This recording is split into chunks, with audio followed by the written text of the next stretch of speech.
Epictetus once said, "Men are disturbed not by things, but by the views they take of them." This Stoic wisdom teaches us that our perception is more powerful than the events themselves. Many of us have the heart to help others, to extend a hand when people seem to need it most. But what happens when that help isn't enough? What if the person on the receiving end isn't ready or willing to change? We're going to explore a crucial idea. While it's noble to help others, sometimes your efforts are in vain. There are people who, no matter how much love, guidance, or time you offer, simply won't or can't change. Today, we'll dive into 8 types of people who, for different reasons, may be immune to outside help. But before we get into that, make sure to subscribe to the channel so you don't miss out on more life-changing insights. Let's begin. The first group we'll talk about is the self-deceivers, those who live behind the veil of their own illusions. These people construct a distorted reality to avoid confronting their weaknesses or facing uncomfortable truths. Let's take a common example. Have you ever tried to show someone that a decision they're making is clearly wrong, only for them to completely deny it? Even when all the evidence is in front of them, they find a way to justify their actions or beliefs. The Stoics emphasize the importance of sincerity and self-awareness, but self-deceivers refuse to acknowledge their own faults. Why? Because their brain isn't a reliable narrator. It's warped by their perceptions, often as a form of emotional survival. Maybe their worldview formed during a challenging childhood or adolescence. Regardless, unless they acknowledge the need for change themselves, no amount of reasoning or help will make a difference. Trying to help someone like this is like trying to convince them the sky is blue when they're convinced it's green. You'll exhaust yourself without ever breaking through. The only time self-deceivers will seek help is when they face the consequences of their illusions, and even then, they might not fully accept the truth. Next, we have the opportunists, people who exploit others' kindness for personal gain. They see your goodwill not as a selfless gesture, but as an opportunity.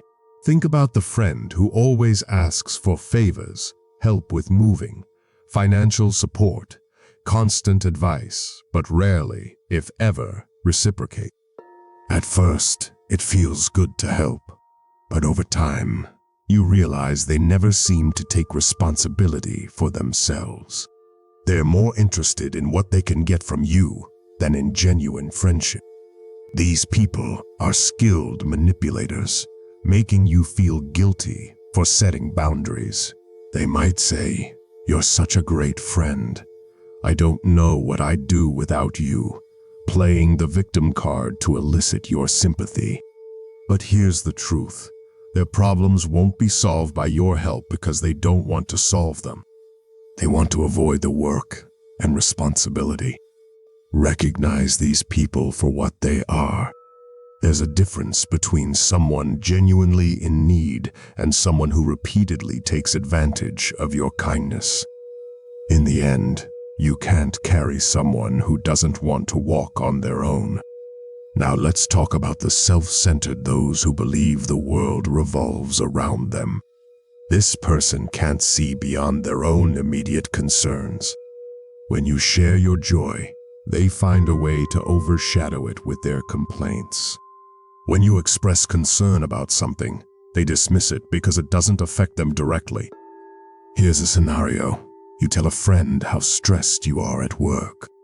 Instead of empathizing, they respond with, "I don't know why you're worried. I've never had that problem." It's as if your experiences are invalidated because they can't or won't step outside of themselves. Helping these people is exhausting. They don't appreciate your efforts because their focus is entirely on their own lives. And while it's not always intentional, It's a deeply ingrained mindset that leaves little room for personal growth. Unless they start showing genuine interest in others, there's no way you can guide them toward change. Your energy is better spent elsewhere. The irresponsible are those who never take accountability for their actions. These people believe their problems are always someone else's fault. If they fail at work, it's because of a bad boss. If they miss deadlines, it's because life is too hectic. They refuse to reflect on their own behavior and the consequences of their choices. Stoic philosophy emphasizes responsibility for one's actions, but these individuals avoid that entirely. Helping someone who doesn't admit their mistakes means you're constantly fighting an uphill battle. They'll never grow because they don't believe they need to. The best thing you can do here is to step back. They'll only change when they realize no one else is going to clean up their mess. The visionless are the type of people who have all the potential in the world, yet they lack direction or motivation. It's not that they can't achieve great things. It's that they won't put in the effort to make it happen. You might see their talent and want to push them toward greatness, but unless they develop a vision for their future, they'll remain stuck in mediocrity. Trying to help them is like giving someone a map to success, but they never take the first step. They already know what they need to do.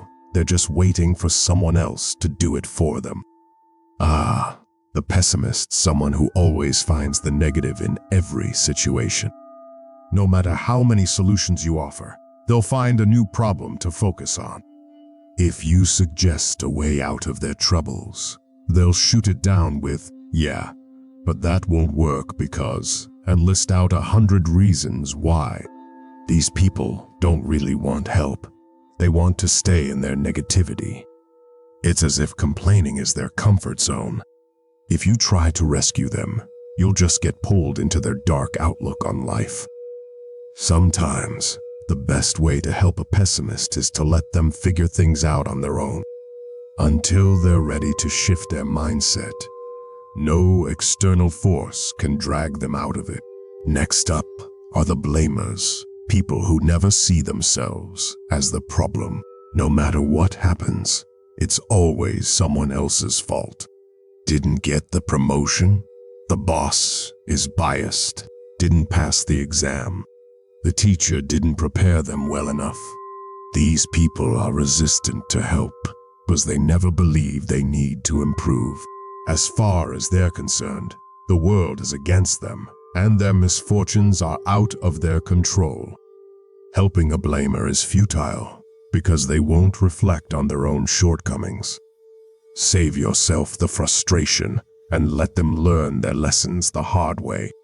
Finally, we have the entitled, those who believe the world owes them something. They think they deserve special treatment simply because they exist. Stoicism teaches us that worthiness comes from merit, not entitlement, but these individuals reject that idea. They often attract well-meaning people who want to help them see the reality of the world. However, the entitled often react with defensiveness or contempt. They are convinced they are special, and it can take years, sometimes a lifetime, for them to realize the world isn't going to hand them success on a silver platter. Helping them only enables their entitled behavior. Sometimes it's best to let them experience life's hard truths. So, what have we learned? Helping others is one of the noblest things we can do, but there are limits to how much we can assist. Whether it's someone trapped in self-deception, a manipulative opportunist, or someone paralyzed by their negativity, the reality is that not everyone is ready or willing to accept help. The Stoics remind us to focus on what we can control, our own responses and actions. Trying to force someone to change when they aren't ready will only drain your energy and resources. Instead, save your efforts for those who genuinely want to grow. If you want to build a resilient mindset and live life according to Stoic principles, Click the video on your screen now. Remember, you can't change the world, but you can change how you respond to it.